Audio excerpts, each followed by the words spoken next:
Привет, любители профессионалы, матерые начинающие, конкуренты и заказчики. Сегодня у нас очень интересный ролик про косяки и их исправления.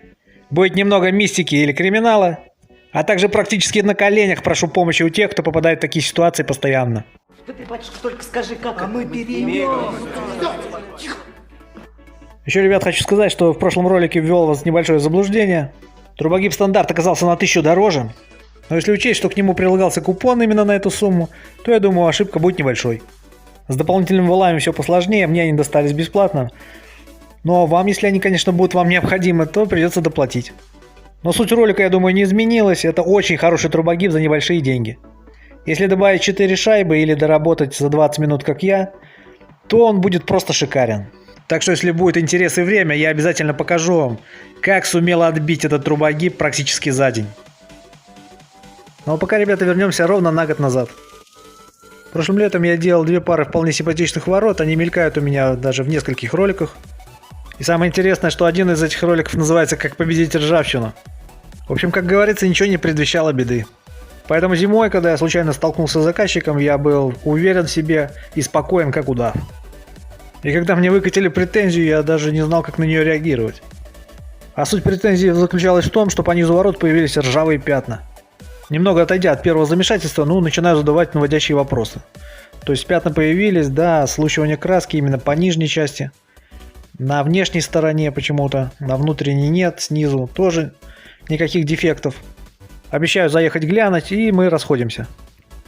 Уже в машине начинаю думать об этой проблеме и прихожу к выводу, что, скорее всего, пятна появились в тех местах, где заказчик лопатой или скребком, чистя снег, повредил, наверное, лакокрасочное покрытие. Ну, по крайней мере, так я себя успокоил. Мне почему-то казалось так, потому что я был все 100% уверен. В принципе, с заказчиком мы договорились о том, что я исправлю эти косяки, естественно, бесплатно. Поэтому, как потеплеет. Поэтому до весны как бы я к нему не попал и конкретно всех этих повреждений не видел. А вот, ребята, весной уже приехав к нему, я, честно говоря, сел на жопу просто. Ни о каких повреждениях там лопатой во время уборки снега и близко там быть не может, потому что краска слезла небольшими такими очагами именно на горизонтальных поверхностях нижних балок. Так что все, что я мог сказать после детального исследования, это то, что это большой удар по авторитету. Просил заказчика особо не распространяться об этом случае и, естественно, обещал все исправить. В общем, ребята, вы правильно поняли, я попал на перекрас. Первый раз в жизни. Хотя, говорят, надо когда-то начинать. Еще, ребята, о чем я поинтересовался у заказчика, нет ли у него видеонаблюдения. Потому что никогда не надо исключать добрых и не очень соседей, которые всегда могут помочь себе нехорошим словом, уксусной эссенцией или тормозной жидкостью. И еще чуть позже я вспомнил, что при монтаже этих ворот ко мне подходил сосед и делился своими проблемами. Дело в том, что один мастер ему также устанавливал ворота, и с его слов они облезли буквально через 2 недели. В тот момент я подумал, 2 недели, почему так непрофессионально? Наверное, попросту не обезжиривали материал. Потому что даже если вы не занимаетесь никакими покрасками, знаете, что если краску пролить на неподготовленную поверхность, она все равно продержится несколько месяцев перед тем, как случится. Но это я подумал тогда, а теперь, сопоставив все факты, я призадумался. Имеем улицу, на которой при появлении красивых ворот у соседей, они почему-то очень быстро облазят. И тут оказалось либо 2 мастера, один из которых я, оказались рукожопами и работали на одной улице, либо какая-то другая причина.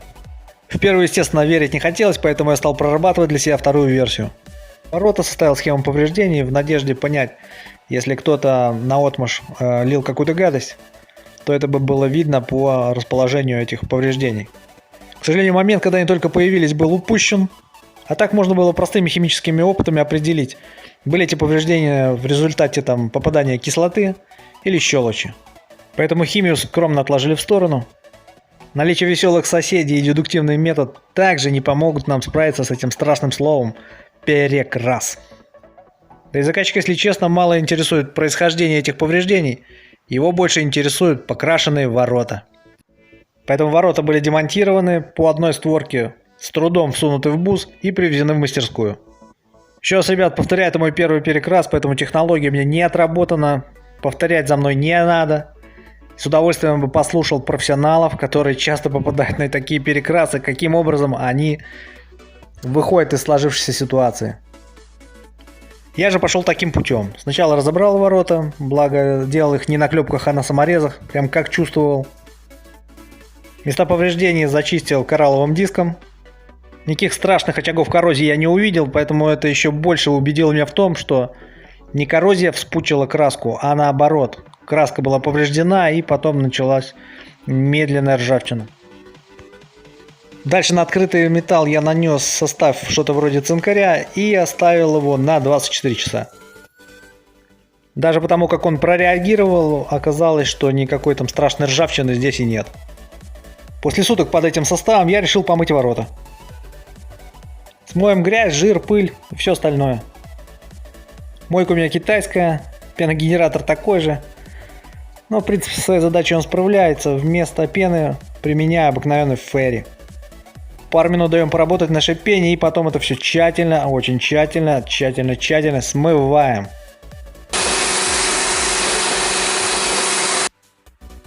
Ну а дальше, ребята, у нас обезжирка. Производить я ее буду с сольвентом. Почему сольвентом? Да потому что он легко снимает верхний слой краски. Если вот здесь вы внимательно присмотритесь, то я практически его стираю. Делаю это, правда, в тех местах, где должен быть плавный переход. Все остальное аккуратно и быстро просто протираем. После сольвента верхний слой краски разжижается. Она становится немного липкой, как будто немного не досохла. И вот на такую краску и голый слой металла наносим нашу грунтовку.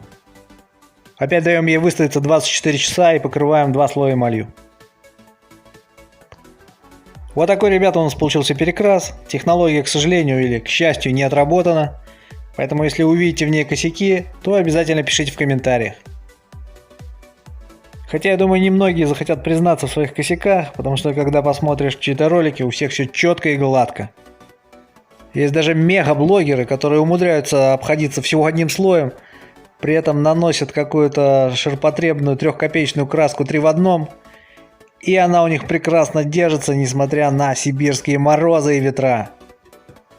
А в Беларуси даже 3-слойное покрытие не всегда выдерживает добрых соседей. Так что, ребята, возможно, зимой пойду по стопам антиковки и тоже замучу себе небольшую камеру порошковой окраски. На газу. Ну а пока красим по старинке. Кстати, если не смотрели ролик про мой эксперимент с покраской, то обязательно гляньте. Ссылочка будет вот здесь. Думаю, попробовать на этих заготовках также и антивандальный тест. С одной стороны, нанесу на них серную или уксусную кислоту, может быть, какую-то щелочь, а также обязательно тормозную жидкость. Ну это, ребят, все в будущем. Ну а на сегодня, как обычно, все. Всем удачи, здоровья. Прорвемся.